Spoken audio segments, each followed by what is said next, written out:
Gold H4 time frame पर ये last wave 50% tradesman कर चुकी है और इस समय प्राइस की हाई और लो के बीच में है।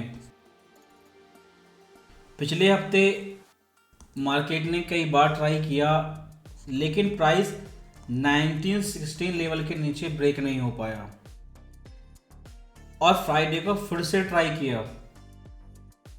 इसके पीछे कारण वही थे, strong economic indicator, ISM service PMI और जॉब्स क्लेम।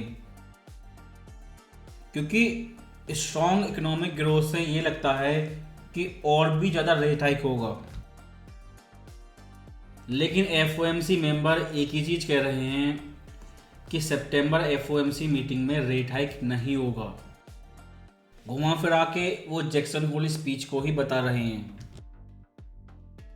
इस H4 टाइम फ्रेम पे आपका मेजर सपोर्ट 1904 है और रेजिस्टेंस 1937 है और नई साइडवे रेंज है 16 और 1930 लेवल के बीच में। इस हफ्ते बहुत सारी इंपॉर्टेंट न्यूज़ हैं, लेकिन इस हफ्ते आपको क्लियर ब्रेकआउट देखने को मिल सकता है 37 के ऊपर या 1904 लेवल के नीचे।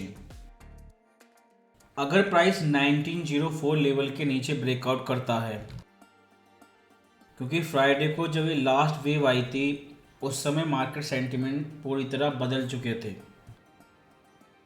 क्योंकि बेरिश ट्रेंड के लिए रिक्वायरमेंट अभी भी वही है 1904 लेवल का ब्रेकआउट। और उस कंडीशन में प्राइस 1860 लेवल को रिटेस्ट करेगा और इसे रिटेस्ट करने के बाद एक काउंटर ट्रेंड करेक्शन कर सकता है और एक नया लो इजीली बना सकता है। लेकिन प्राइस ऊपर जाएगा या नीचे, और ज़्यादा क्लियरिटी के लिए अगर आप डेली टाइम फ्रेम को देखें तो प्राइस इस समय इस चार्ट पैटर्न के बीच में है और इस लास्ट वेव का 50% ट्रेसमेंट भी कंप्लीट हो चुका है। जैसा कि पिछली वीडियो में बताया था, बायर्स के लिए इस अपर ट्रेंड लाइन के ब्रेकआउट होने का इंतज़ार करें और रिटेस्ट पर आप बाय कर सकते हैं। और रिट्रेसमेंट जो पिछली वीडियो में बताया था वो इस समय हो चुका है। ये रिट्रेसमेंट जोन आपका की सपोर्ट जोन है, लेकिन अगर 1904 लेवल इस हफ्ते ब्रेकआउट हुआ तो इस चार्ट पैटर्न की लोअर ट्रेंड लाइन रिटेस्ट होगी। लेकिन अपसाइड ब्रेकआउट की कंडीशन में रेजिस्टेंस अभी भी सेम है 1984। ये ब्रेकआउट इस हफ्ते की न्यूज़ पर डिपेंड करता है और आपकी पहली इंपॉर्टेंट न्यूज़ है 13 सितंबर को CPI। अगर CPI बढ़ के आई, जैसा कि आपने अगस्त महीने में देखा था, सेम वही ड्रामा, और ज़्यादा इन्फ्लेशन और मोर रेट हाइक, फिर इन्वेस्टर ट्रेजरी डंप करेंगे, यील्ड ऊपर जाएंगे और गोल्ड नीचे जाएगा। लेकिन अगर इन्फ्लेशन कम आती है एक्सपेक्टेशन नंबर की तुलना में, तो हायर फॉर लॉन्गर जो करंट मार्केट सेंटीमेंट है वो चेंज हो जाएगा और उस कंडीशन में गोल्ड ऊपर जाएगा। क्योंकि जुलाई FOMC मीटिंग में फेड ने बोला था 2 NFP और 2 CPI मिलकर डिसाइड करेंगी कि रेट हाइक डिसीजन क्या होगा। दोनों ही NFP रेट पॉज के फेवर में थी और इस हफ्ते की CPI न्यूज़ फाइनल न्यूज़ है जो डिसाइड करेगी कि अब सितंबर FOMC मीटिंग में रेट हाइक होगा कि नहीं। अगर CPI में बड़ा चेंज आता है तो आपको एक बड़ा प्राइस एक्शन देखने को मिलेगा, क्योंकि Fed FOMC blackout period start हो चुका है और इस न्यूज़ का क्या इफेक्ट पड़ेगा उसके लिए आपको FOMC मीटिंग तक ही वेट करना पड़ेगा। उससे पहले एफओएमसी मेंबर कुछ नहीं बोलेंगे। जैसा कि आपने मार्च महीने में सिलिकॉन वैली बैंक रन के समय देखा था। इसलिए सीपीआई न्यूज़ के बाद न्यूज़ कंपनियां हेडलाइन के जरिए जहां चाहे मार्केट को बेच सकती हैं। उसके बाद 14 सितंबर को इसी हफ्ते जॉब्स क्लेम, पीपीआई और रिटेल सेल, ये 3 यूएसडी न्यूज़ हैं। और उसी दिन ईसीबी न्यूज़ है, इनका मॉनेटरी पॉलिसी डिसीजन आएगा। यूएसए सॉफ्ट लैंडिंग को दिखा सकते हैं इकोनॉमिक इंडिकेटर के जरिए, लेकिन यूरो एरिया इस समय स्टैगफ्लेशन में है और चाइना पहले से ही रिसेशन में है। इसलिए यूरो एरिया में इकोनॉमिक वीकनेस की वजह से हो सकता है ईसीबी फेड से पहले रेट पॉज कर दे। इसलिए इस हफ्ते अगर सीपीआई नंबर एक्सपेक्टेशन से कम आता है और ईसीबी डॉविश स्पीच देती है तो गोल्ड ऊपर जाएगा। लेकिन अगर सीपीआई नंबर भी बढ़ के आया और ईसीबी ने भी हॉकिश स्पीच दी तो गोल्ड नीचे जाएगा। उसके बाद फाइनल न्यूज़ आपकी 15 सितंबर को है और आपके कंज्यूमर सेंटीमेंट और इन्फ्लेशन एक्सपेक्टेशन नंबर आएंगे।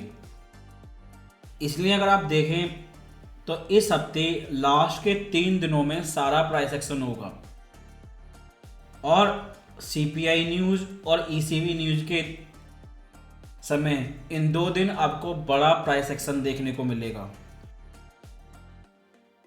हो सकता है ईसीबी स्पीच पर आपको बड़ा मार्केट टर्न देखने को मिले, लेकिन इस हफ्ते या तो अपर ट्रेंड लाइन ब्रेकआउट होगी या फिर लोअर ट्रेंड लाइन रिटेस्ट होगी।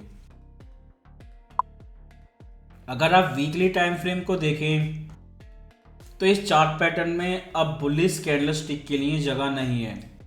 बुलिश कैंडलस्टिक केवल ब्रेकआउट ही देगी, लेकिन इस चार्ट पैटर्न में अभी भी बहुत सारी बेरिश कैंडलस्टिक के लिए जगह है और हो सकता है महीने के लास्ट तक आपको बेरिश कैंडलस्टिक देखने को मिले। अगर मंथली टाइम फ्रेम को देखें और इन सारी मंथली कैंडलस्टिक को देखें तो इनमें एक चीज़ कॉमन है, हर साल सितंबर महीने की कैंडलस्टिक रेड क्लोज होती है। अगर ऐसा इस महीने भी होता है तो मंथली टाइम फ्रेम पे सपोर्ट 1919 और रेजिस्टेंस केवल एक ही है 1989। और अगर सारी चीज़ें गोल्ड के लिए बेरिश आ जाती हैं, सारे यूएसए इकोनॉमिक इंडिकेटर और ईसीबी भी हॉकिश स्पीच दे देता है और उसके बाद अगले हफ्ते फेड की स्पीच और कह देते हैं 2 मोर रेट हाइक, तो उस कंडीशन में मंथली कैंडलस्टिक 1826 सपोर्ट लेवल को रिटेस्ट कर सकती है। इसलिए इस महीने हर हफ्ते आपको एक बड़ा प्राइस एक्शन देखने को मिलेगा। और अगर आप इन 4 मंथली कैंडलस्टिक को देखें तो चारों ही कैंडलस्टिक इस सपोर्ट लेवल पर रिजेक्शन शो कर चुकी हैं और यही कारण है कि प्राइस पिछले हफ्ते H1 टाइम फ्रेम पे इस सपोर्ट लेवल पे रिजेक्शन शो कर रहा था, क्योंकि मंथली कैंडलस्टिक इस लेवल को रिटेस्ट तो कर सकती है, लेकिन इंपॉर्टेंट चीज़ यही है क्लोजिंग कहाँ होगी। लेकिन अगर ये मंथली कैंडलस्टिक का पैटर्न इतने सालों बाद बदल जाता है तो फिर मंथली कैंडलस्टिक 1989 लेवल के पास ही क्लोज होगी। अगर स्कैल्पर के लिए M30 टाइम फ्रेम को देखें तो ये ट्रेंड लाइन है, 3 बार रिटेस्ट हो चुकी है, ये आपका डायनामिक सपोर्ट लेवल है। अगर इस हफ्ते ये ट्रेंड लाइन ब्रेकआउट होती है तो आप रिटेस्ट पर सेल करेंगे और आपका मिनिमम टारगेट होगा 1904।